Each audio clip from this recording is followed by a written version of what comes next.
Bienvenue dans cette 10e partie de la Prajnaparamita. Nous parlons toujours du Sutra du cœur. Le titre « Tous égaux devant l'éveil » selon la Prajnaparamita sera le thème développé ici. Du point de vue de l'enseignement du Bouddha, nous devons rester dans la conscience que quoi que nous fassions, c'est à la fois essentiel et totalement illusoire.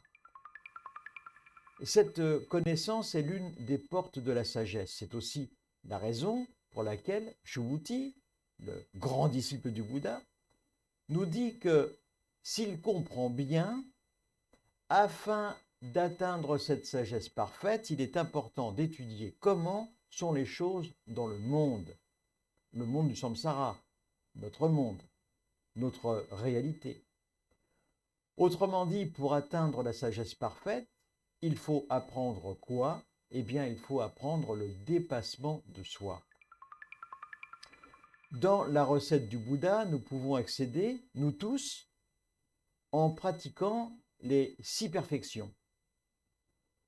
Mais, et c'est un point incontournable, sans jamais les croire réelles et sans fabriquer ni concept, ni doctrine à leur sujet. C'est un peu compliqué, mais nous allons essayer de voir ce que cela veut dire. Doctrine et concept ne doivent en aucun cas faire partie des constituants de la pratique méditative des écoles, se déclarant des enseignements du Bouddha. Si l'on étudie plus profondément cet enseignement, le Bouddha, lui, va plus loin.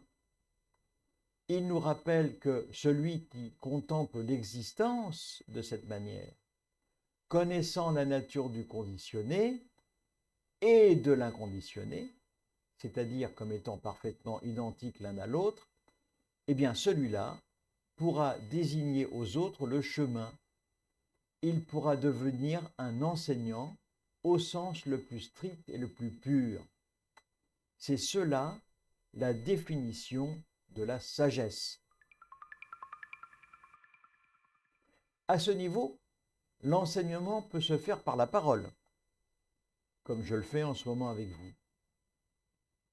Mais de préférence, comme je vous le disais dans le précédent enseignement, dans le silence, sans un mot, simplement par l'attitude, par l'exemple.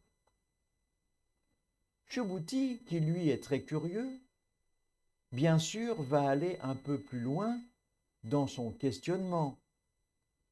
Une question d'ailleurs très importante du point de vue de notre nouvelle société, qui base, hélas, ses valeurs sur la paranoïa et sur l'idiocratie.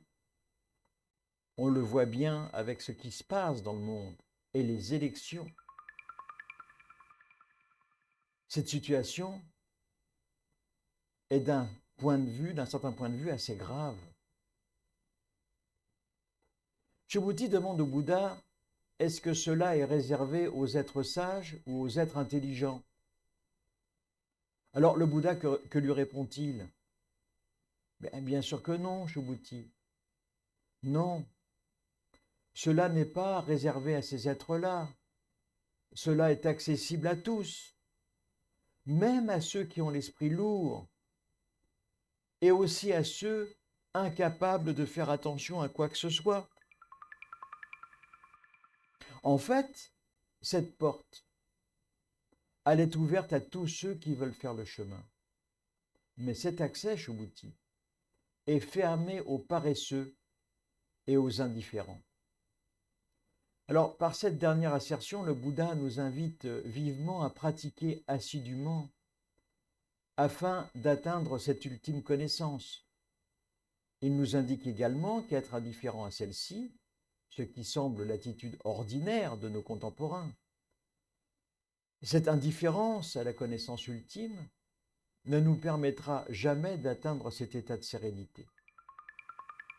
Ce questionnement qui vous a peut-être poussé à regarder ces quelques vidéos, ces quelques enseignements, que je m'efforce avec peine à rendre compréhensible pour le plus grand nombre, et je vous en remercie, car ce travail, croyez-moi, cette patience que vous mettez en œuvre en ce moment, c'est en fait pour vous que vous faites en fait cet effort.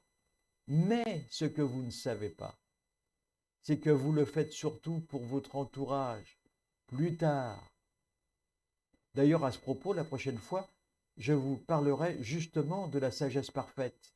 Voilà, en attendant, cessez d'accumuler des actes négatifs. Ainsi, vous cesserez d'accumuler des souffrances et de causer ces souffrances. Et puis n'oubliez pas que vous pouvez me retrouver sur le site calameo.com en tapant simplement mon nom, Félix Hellens. La prochaine fois, je vous parlerai de la sagesse parfaite. À bientôt.